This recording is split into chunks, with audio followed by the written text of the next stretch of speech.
She ran through the rain-soaked streets, her heart pounding as headlights trapped her against the wall, and then he stepped out of the darkness, a tattooed king with eyes that saw straight through her soul, and in that one breath-stealing moment something ancient and dangerous awakened inside him, a need so consuming it would burn down his empire if she ever tried to leave.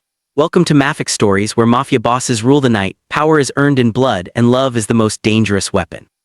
Subscribe and enter a world where bosses rise, hearts fall, and secrets destroy empires. The rain came down in sheets that night, turning the Seoul streets into rivers of neon and shadow.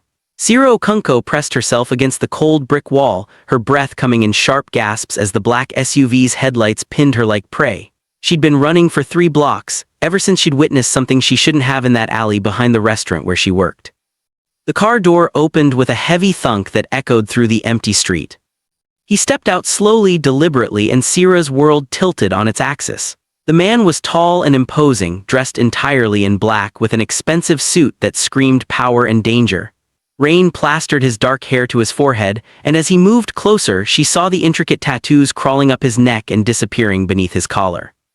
His face was all sharp angles and cold beauty, but it was his eyes that froze her in place, dark, intense, and fixed on her with a focus that felt almost physical. "You shouldn't have run," he said in Korean, his voice low and steady. Sera's hands trembled as she pressed harder against the wall. "I don't know what you think I saw, but I didn't see anything. Please just let me go." Chen Long tilted his head, studying her with an expression she couldn't read. He took another step forward and something shifted in his chest, a tightness, a pull, a sensation he'd never experienced in his 32 years of ruling Seoul's underworld. This woman with her rich dark skin glistening with rain, her curves outlined by the soaked burgundy dress, her eyes wide with fear yet still defiant, she was doing something to him he didn't understand. "Your name," he commanded softly. Sera Okunko, the words tumbled out before she could stop them. He repeated her name slowly, tasting it, Nigerian. She nodded, unable to look away from him despite every instinct screaming at her to run. Chen Long made a decision in that moment that would change everything. "You work at Hansu restaurant?" "Yes, I'm just a server. I was taking out trash when I saw," she stopped herself. "When you saw my men conducting business," he finished for her. He stepped even closer, near enough that she could smell his cologne mixing with rain and something darker, more dangerous. "That makes you a liability, Sera Okunko." Terror spiked through her. "Please, I won't tell anyone I need this job. I'm just trying to pay for my mother's medical bills back home. I'm nobody. Just let me disappear and you'll never see me again." Something flickered across his face at her words, the mention of her mother, the desperation in her voice, the way her full lips trembled despite her attempt at bravery. Chen Long had built his empire on cold calculations and ruthless decisions. He'd never hesitated before. But as he looked at this woman, something inside him refused to see her as just another problem to eliminate. "Get in the car," he said finally. "What? No, It wasn't a request." His tone remained soft, but the command was absolute. "You're coming with me. We need to talk about what happens next." The next morning, Sera woke in a bedroom more luxurious than anything she'd ever seen. Floor-to-ceiling windows showed a sprawling view of Seoul, and the bed she lay in felt like sleeping on clouds. For a moment, she wondered if the previous night had been a nightmare. Then the door opened and he walked in. Chen Long looked different in daylight, no less dangerous but somehow more human. He wore dark slacks and a black silk shirt with the sleeves rolled up, revealing more of the intricate tattoos that covered his forearms. Dragon scales, geometric patterns, symbols she didn't recognize. He carried a tray with breakfast. "You're awake," he observed, setting the tray on the bedside table. "Good, we have things to discuss." Sera sat up quickly, pulling the blanket to her chest even though she was still fully dressed in the clothes from last night. "Where am I? What do you want from me?" "You're in my home, the penthouse." He pulled a chair over and sat, his posture relaxed but his eyes sharp. "As for what I want, I've decided you're going to work for me now." "Work for you? Doing what?"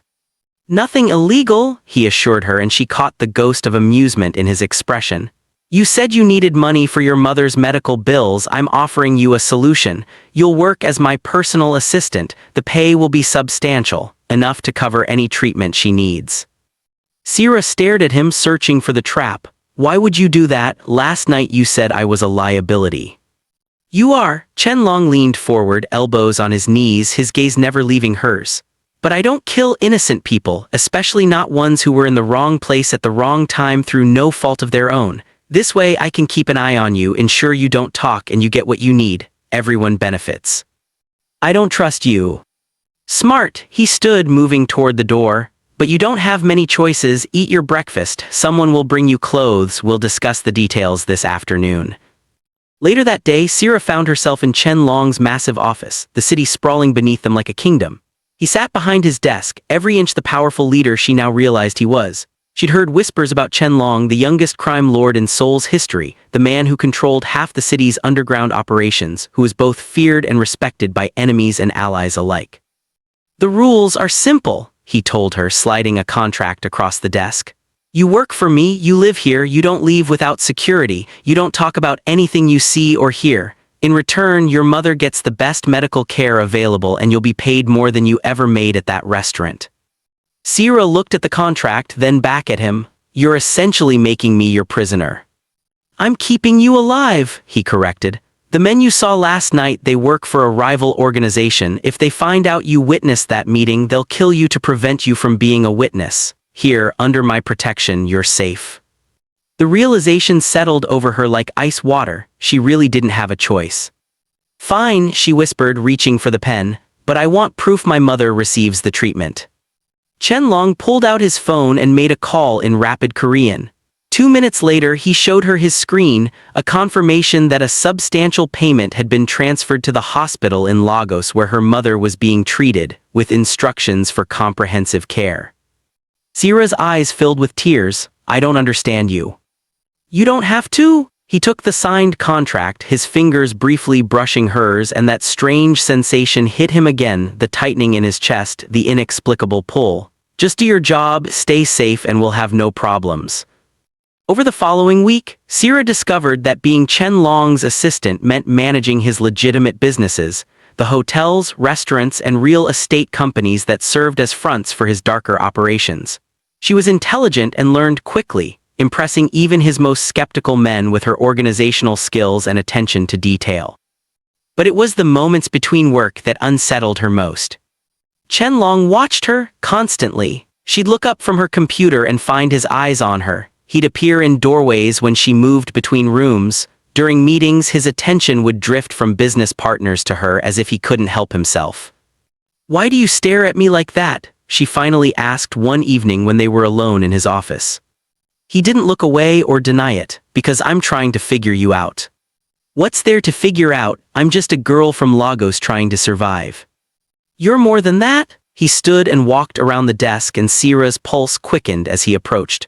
You're not afraid to speak your mind, even when you should be. You care deeply about your family. You work harder than anyone I've ever hired, and you look at me like I'm human, not a monster. Should I see you as a monster?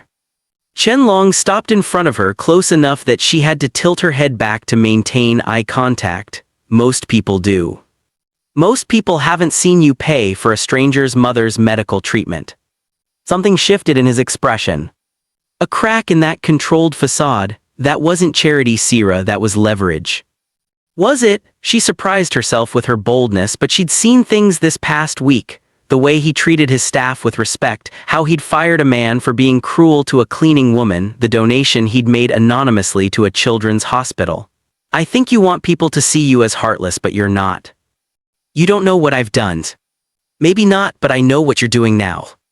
The tension between them crackled like electricity. Chen Long's hand lifted as if to touch her face, then dropped. Go to bed, Sera, it's late.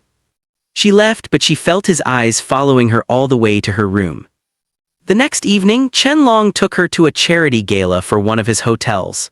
She wore an elegant emerald green dress he'd had delivered to her room, and when she emerged, something dangerous flashed in his eyes.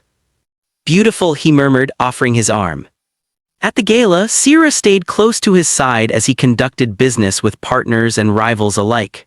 She watched him work, the subtle intimidation, the calculated charm, the way everyone deferred to him. He was magnetic, powerful, and completely in control. Until a man approached her at the bar. Hello, beautiful, I don't believe we've met. I'm David Kim, Real Estate Development. The man was handsome, smooth, and clearly interested. Sera smiled politely. Sera Okunko, I work for Mr. Chen. Lucky him, David leaned closer. Though if you ever want to work for someone who keeps better hours, I'd be happy to discuss opportunities. She's not interested, a cold voice said from behind them. Sera turned to find Chen Long standing there, his expression carved from ice. But his eyes burned with something fierce and possessive. Chen, I was just introducing myself, David said, his smile not quite reaching his eyes. And now you can walk away, it wasn't a suggestion. David's smile faded, he nodded once and disappeared into the crowd. Sera rounded on Chen Long. I can handle myself, I don't need you scaring away everyone who talks to me. He wasn't just talking, Chen Long's jaw was tight, his hands clenched at his sides, he was flirting. So what if he was? So you're mine? The words came out low and fierce, seeming to surprise him as much as her. He caught himself, his expression closing off. You work for me, people need to know you're under my protection. That's not what you meant. He stared at her for a long moment, something raw and vulnerable flickering across his face before he could hide it. We're leaving. The car ride back was silent, the air thick with unspoken words. When they reached the penthouse, Chen Long disappeared into his office without a word, and Sera went to her room, her heart pounding with confusion and something else, something that felt dangerously like desire. She'd been there maybe 20 minutes when her door opened. Chen Long stood in the doorway, still wearing his tuxedo, his hair slightly disheveled as if he'd been running his hands through it. His expression was intense, almost agonized.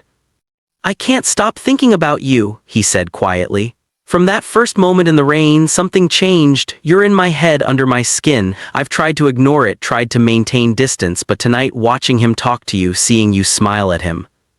Chen, I know this is wrong, you work for me, I'm keeping you here against your will, essentially. I'm everything you should be afraid of, but I need you to know you're not just an employee to me, Sera, you haven't been for a while now. Sera's breath caught. She should be scared. She should tell him this was inappropriate, that the power imbalance made this impossible. But as she looked at him standing there, this powerful man rendered vulnerable by feelings he clearly didn't know how to handle, she felt her own carefully constructed walls beginning to crumble. What are you saying? She whispered. He crossed the room in 3 strides, stopping just inches from her. I'm saying I want you, not as an assistant, not as someone I'm protecting. I want you, Sera. Tell me you don't feel this too, and I'll walk away right now. I'll never mention it again. Her heart hammered against her ribs. She should lie, she should protect herself. I feel it, she admitted, her voice barely audible. His eyes closed briefly as if in relief or pain. When they opened again, they burned with intensity. Then let me. This is crazy, she interrupted, even as her body swayed toward him. You're a crime lord, I'm your employee. There are 100 reasons this is a terrible idea. I know. We could both get hurt. I know. I should tell you no. You should. His hand lifted, finally touching her face, his thumb tracing her cheekbone with devastating gentleness. But are you going to? Sera's breath shuddered out. Every rational thought screamed at her to step back, to end this before it started. But standing there with his hand on her face, his eyes full of longing and something deeper she couldn't name, rationality didn't stand a chance against the pull between them. No, she whispered. He kissed her then, and it was like falling and flying at the same time. His mouth was gentle but insistent, one hand cupping her face while the other slid around her waist, pulling her close. Sera's hands fisted in his shirt, her entire body responding to him with an intensity that terrified and thrilled her. The kiss deepened, grew more urgent, his fingers tangled in her hair. She felt his heart pounding against her own. Sera, he breathed against her lips, tell me to stop. I can't. His control shattered. He kissed her again, walking her backward until her legs hit the bed. They fell together, his weight pressing her into the mattress, his mouth exploring her neck, her collarbone, as her hands traced the tattoos on his arms, feeling the strength of him. The world narrowed to sensation, his hands, his mouth, the whispered words against her skin in Korean and English. The emerald dress found its way to the floor. His shirt followed. Every touch sparked electricity, every kiss built the fire higher. When he finally pulled back to look at her, his eyes were almost black with desire. Are you sure? She nodded, pulling him back down. I'm sure.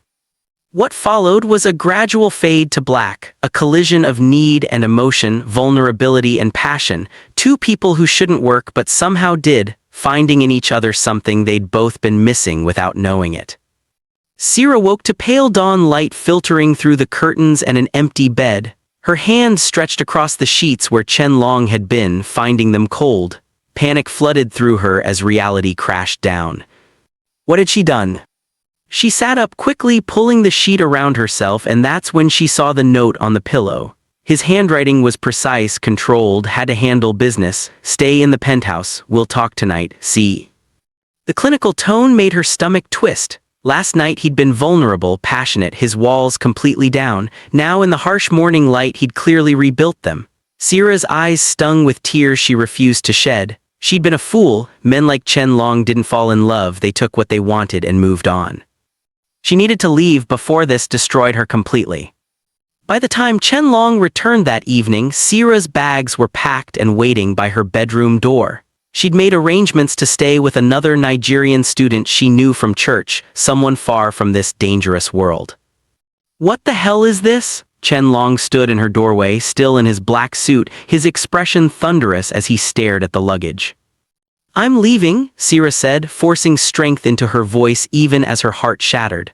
I'll find another job. You've already paid for my mother's treatment and I'm grateful, but I can't stay here anymore. Why? He stepped into the room, his jaw tight. Last night. Last night was a mistake. The words tasted like ash. You're my employer. I let the situation get complicated, but it's better if I go now before anyone gets hurt. A mistake, his voice dropped dangerously low. Is that really what you think? What else could it be? Sera wrapped her arms around herself, needing the barrier.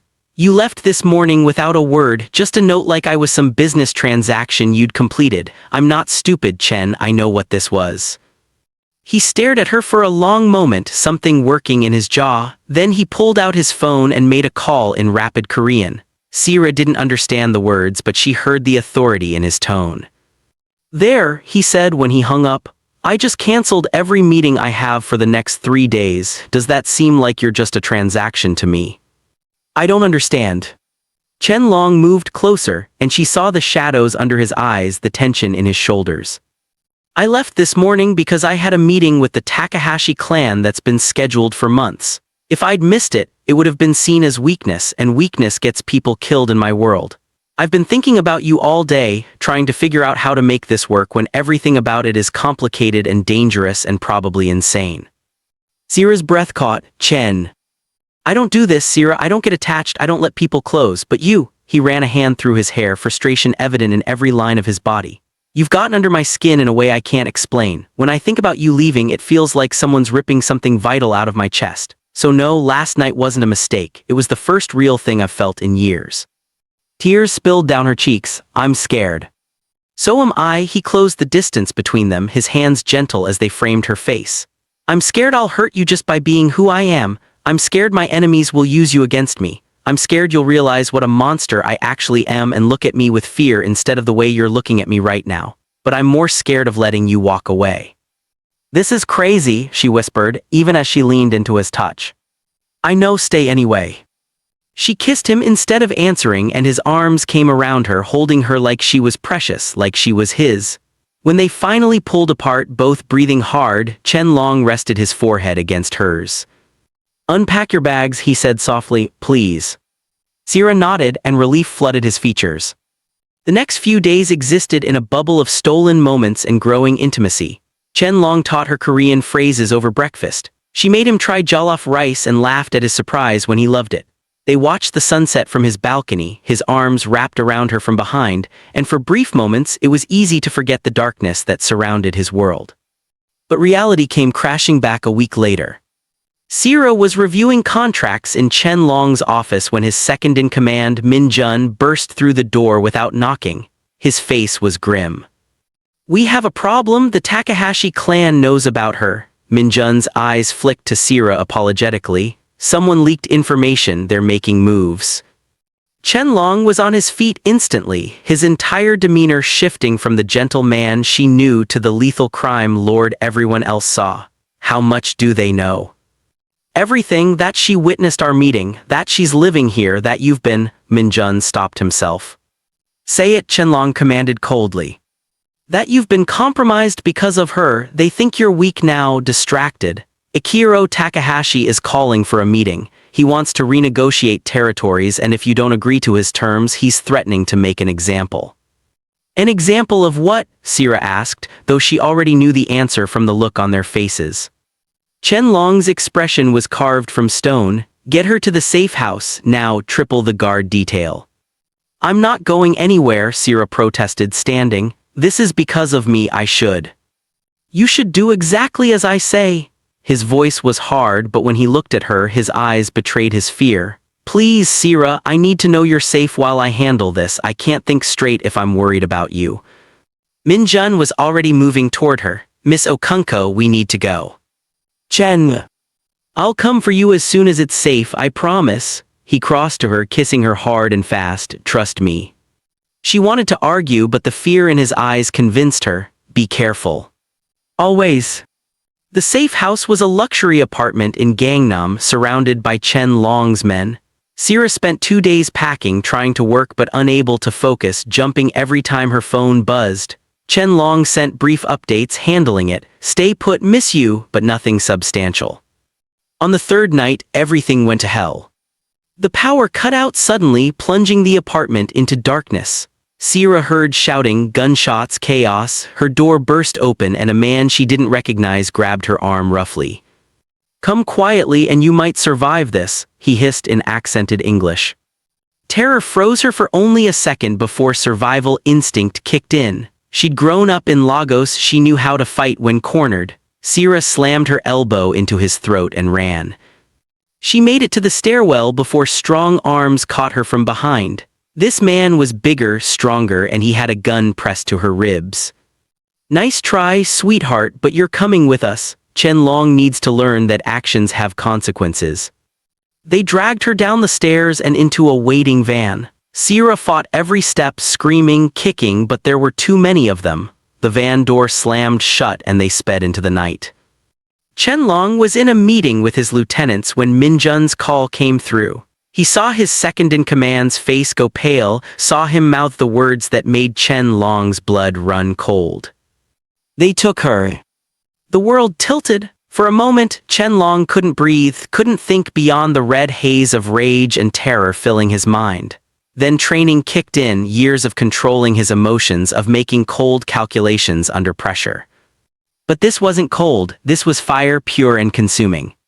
His voice was deadly calm, which made it all the more terrifying. We don't know yet, 4 men are dead, the others were knocked out with gas. By the time they woke, she was gone. Chen Long stood slowly and everyone in the room took an unconscious step back. They'd seen him angry before, seen him ruthless, but this was something different. This was a man who'd found something precious and had it ripped away. Get every man we have on the streets, call in every favor, contact every informant, offer whatever it takes, find her now. Each word was punctuated like a bullet. And get Ikiro Takahashi on the phone. Boss, if we show how much she means to you. I don't care. Chen Long's eyes were black with fury. Let them know, let everyone know, she's mine, and anyone who touches her signs their own death warrant. Make the call. The next 6 hours were the longest of Chen Long's life. He mobilized his entire organization, called in markers from allies, threatened enemies. Seoul's underworld lit up with activity as everyone scrambled to find information that would appease the dragon they'd awakened. Finally, at 3 a.m. they got a hit, a warehouse in Incheon, owned by a shell company connected to the Takahashi clan. Chen Long assembled a team of 20 of his best men, all heavily armed. Minjun tried to suggest caution, strategy, patience. We go in hard and fast, Chen Long interrupted, checking his weapon. Anyone between me and Sera dies, no negotiations, no mercy. They hit the warehouse like a storm. Sera was bound to a chair in a cold room, her wrists raw from struggling against the ropes. Her captors had been clear, she was bait. They were waiting for Chen Long to come, planning to use her to force him into giving up his territories. She'd stopped being scared somewhere around hour 3. Now she was just angry. angry at herself for being caught, angry at these men for thinking she was weak, angry at the whole situation. The sound of gunfire erupted outside her room, and her head snapped up. The door burst open and Chen Long stood there, covered in blood that wasn't his, gun still raised, eyes wild until they landed on her. Then everything in his expression shifted, relief, anguish, rage all flickering across his face in rapid succession. Sera, her name came out broken. He was across the room in seconds, cutting her bonds with a knife, his hands shaking as he checked her for injuries. "I'm okay," she assured him even though she was trembling. "Chen, I'm okay."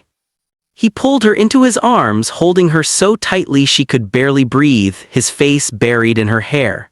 She felt wetness against her neck and realized with shock that he was crying. This powerful, dangerous man was crying.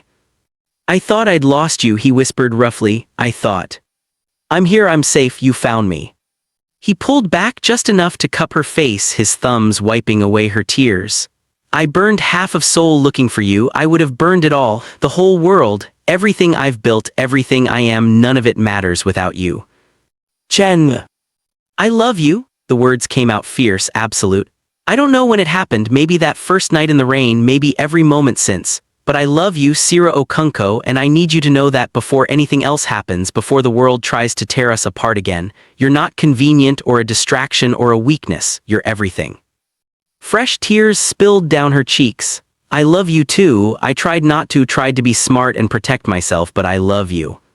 He kissed her then, desperate and claiming, pouring everything he felt into it. Around them, his men were securing the warehouse, dealing with the aftermath, but in that moment there was only the two of them.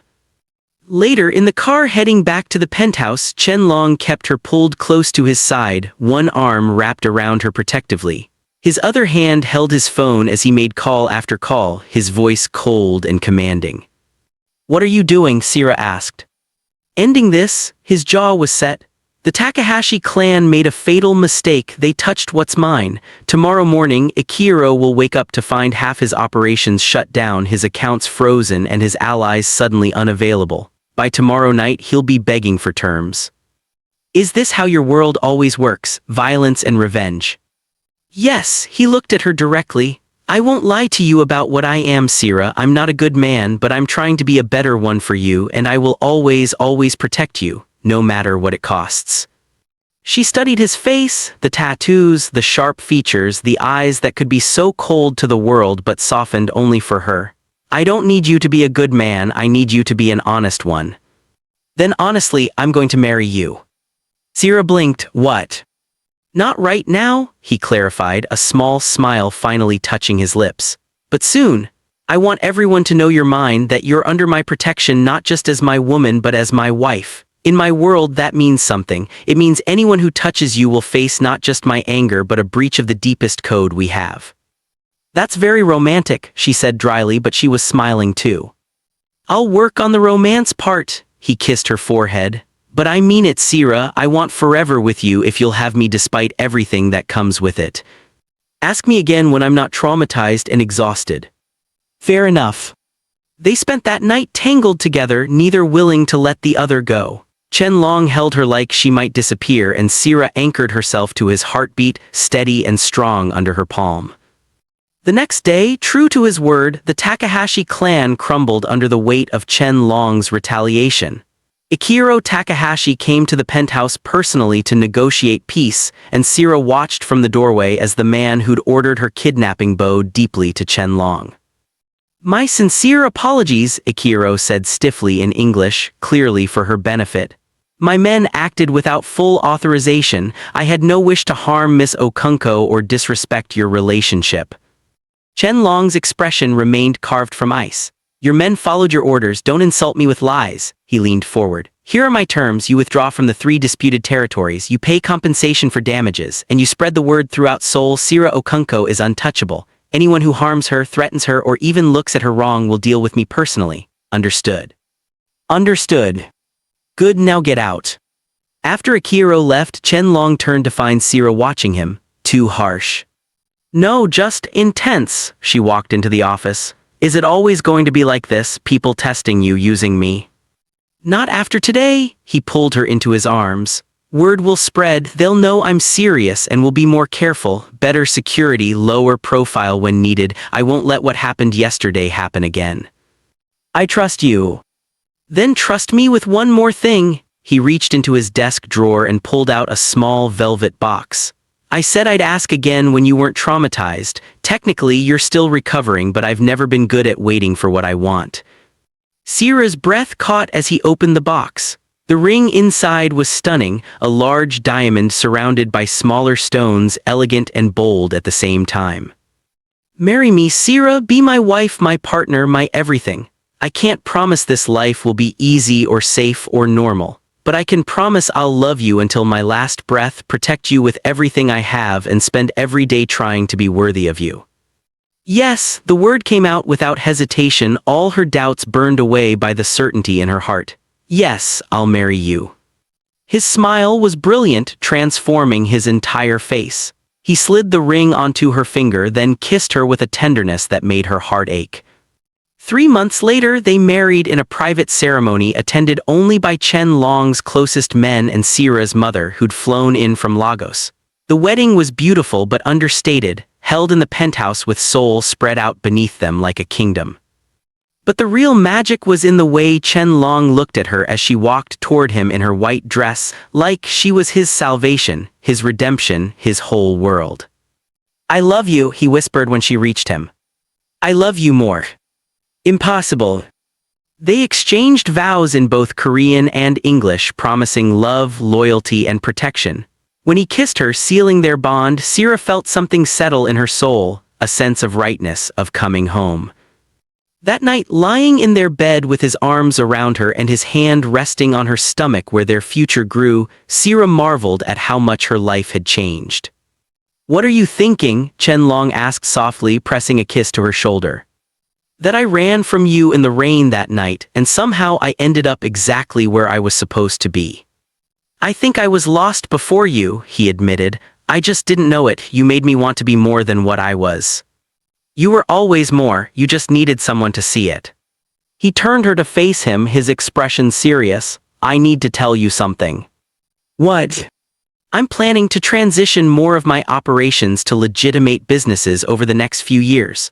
I'll never be completely clean, some of what I do will always exist in gray areas, but I want our child to grow up knowing their father is more than just a crime lord. I want to be someone they can be proud of. Tears filled Sera's eyes. They'll be proud of you no matter what, but I love that you want to try. For you, for them, for us. He placed his hand over hers on her stomach. This is my empire now, right here, you and our baby, everything else is just details.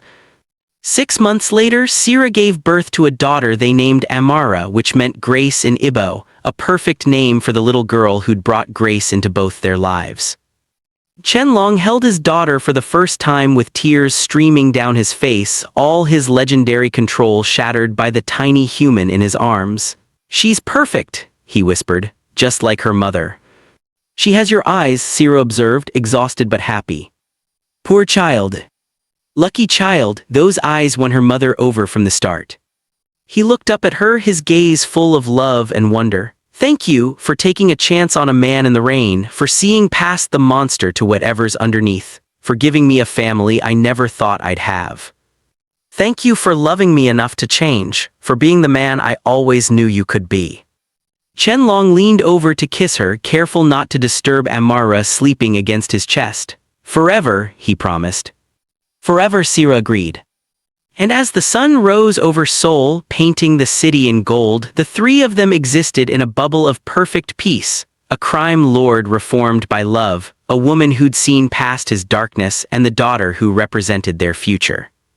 The empire Chen Long had built with blood and fear had found its purpose at last, not in territory or power or wealth, but in the family sleeping peacefully in his arms.